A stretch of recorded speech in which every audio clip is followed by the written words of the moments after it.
We all have that one lie we tell ourselves to keep the wheels turning. Next week will be different.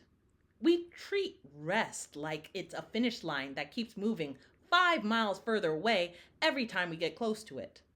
I spent years in that loop, performing at a high level and checking every box of success, while internally waiting for a permission slip to relax that never arrives. If you're currently bracing for a break that never seems to come, it's time to look at why your body has forgotten how to actually be off the clock. Have you ever told yourself, I just need to get through this week and then I'll rest? And then you say it again next week, and then you say it the week after that, and then somehow it's been months of you saying that.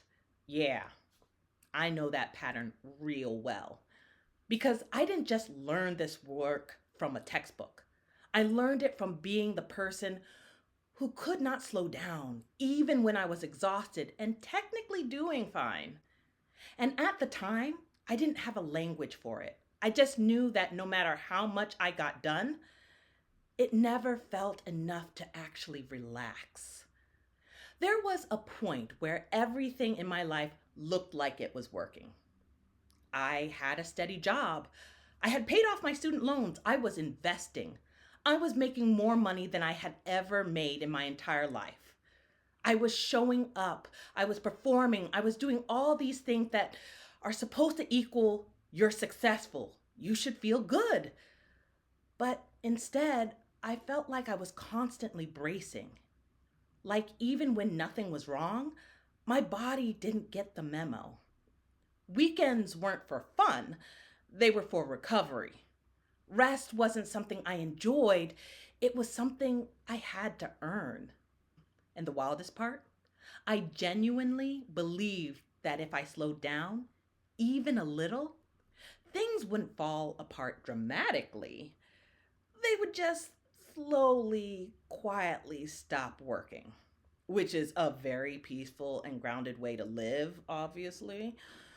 This is what I now call being the reliable one. You're the one people go to when things get messy. You anticipate problems before they happen. You hold things together at work, at home, and in relationships. And because of that, you start building an identity around being the person who can handle more.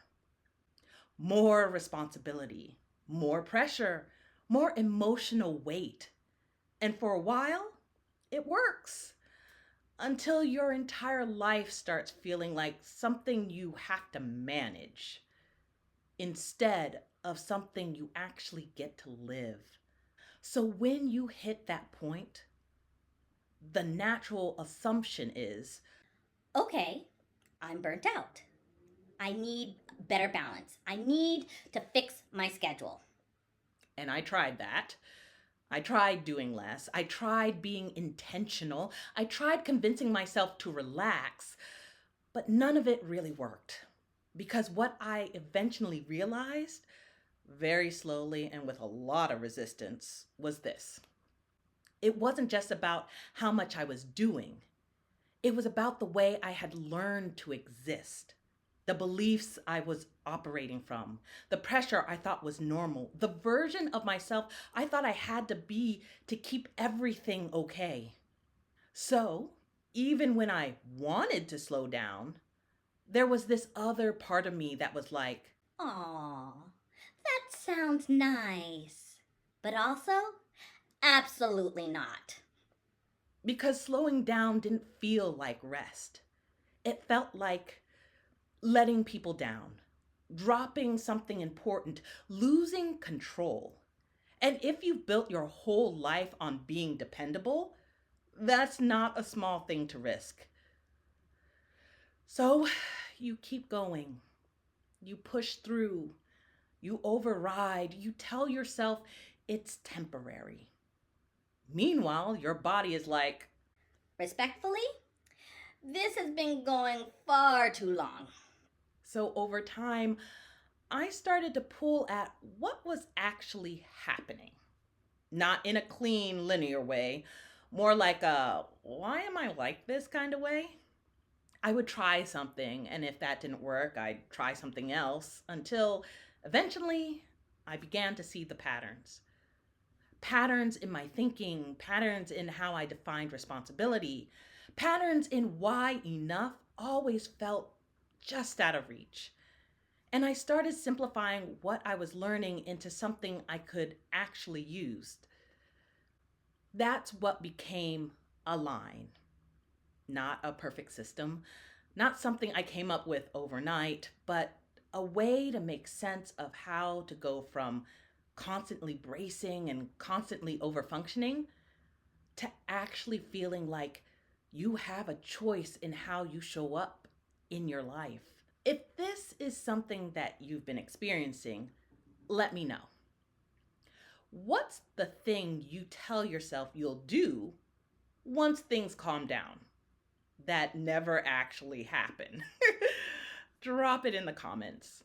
I read all of them, and it also helps me shape these videos around what you're actually dealing with. Next video, we're starting with the first piece of this. Why you physically can't relax, even when nothing is wrong. Because once you can actually see the patterns you're in, you stop making it mean something about who you are. And that's where things start to shift. If you're the one who always holding everything together, you're in the right place. And I'll see you in the next video. Bye-bye.